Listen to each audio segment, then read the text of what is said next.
দেখো test exam দিচ্ছ না, মাধ্যমিক 2026 যারা এক্সাম দেবে তাদের জন্য লাইফ সায়েন্স দেখতে থাকো। 6টি আলাদা আলাদা স্কুলের প্রশ্নপত্র তোমাদের দেখাতে থাকবে। চলো দেখো, পরের পেজ দেখতে থাকো।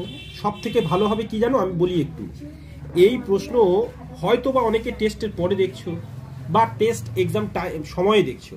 তা তুমি তো তোমার যে স্কুলে পড়ো সেই স্কুলের তো একটা প্রশ্ন সেট থাকবে, আর এখানে আমি তোমাদের জন্য প্রশ্ন সেট রাখছি। যদি এগুলো উত্তরগুলো স্টুডেন্টরা করেছে, এগুলো সঠিক উত্তর কিন্তু নাও হতে পারে।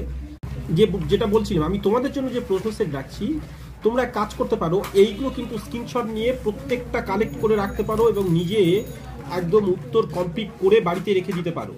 এই যে 6-7টা স্কুলের সেট, এগুলো কিন্তু খুব কাজে আসবে ফাইনাল এক্সামের জন্য। চলো ততক্ষণ আরো একটা দেখে নিই। তো কথা হলো, ততক্ষণ তোমাদের কিন্তু সত্যি কিন্তু এগুলো কাজে লাগবে। শুধু তাই নয়, আমি আমাদের স্টুডেন্টদেরও তাই করি। প্রত্যেক বছর এই প্রায় 14-15টি স্কুলের স্টুডেন্ট আমার কাছে টিউশনস নেয়, ফলে তাদের এই প্রশ্নগুলোকে আমি কালেক্ট করে ওদের এই যে টেস্ট এক্সাম হয়ে যাওয়ার 10 দিনের মধ্যে এগুলো কমপ্লিট করে নিই। এবং ঠিক তারপরে তোমরা নিশ্চয়ই জানো যে তারপরে বিভিন্ন টেস্ট পেপার বেরোবে। আমি প্রায় 4টি টেস্ট পেপার ফলো করাই ওদের, ফলে তার জন্য একটা মানে বড় সময় লাগে।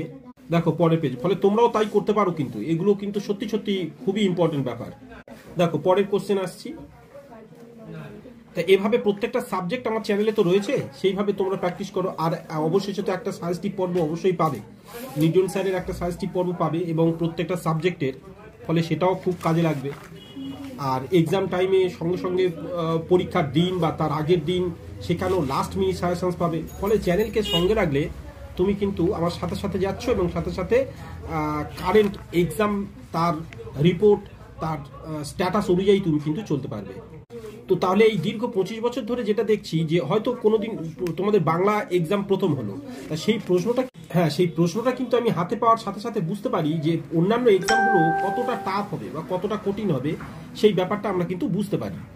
হয়তো একটা সাজেশনস ভেবে স্টুডেন্টদের করালাম, কিন্তু দেখা যাচ্ছে সেই এক্সাম দেখে আমার তখন ফিল হলো যে প্রশ্ন এবার কঠিন আসতে পারে বা কি হালকা আসতে পারে, সেই রকম ভাবে সেই অনুযায়ী কিছু প্রশ্ন হয়তো সঙ্গে সঙ্গে অ্যাড করে দিলাম তখন ওই মুহূর্তে।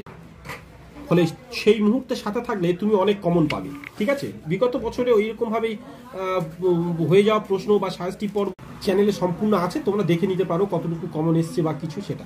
আর শেষে এই বলি, আমি ইম্পর্টেন্ট এই টেস্ট এক্সামের জন্য, এমনকি ফাইনালের এক্সামের জন্য এইটা করে রেখেছি। 100% 30 নম্বর তুমি পাবে। এর থেকে ফাইনালের জন্য এই কটা পার্ট থেকে এক্সাম আসে, সেগুলো তোমরা ফলো করতে পারো।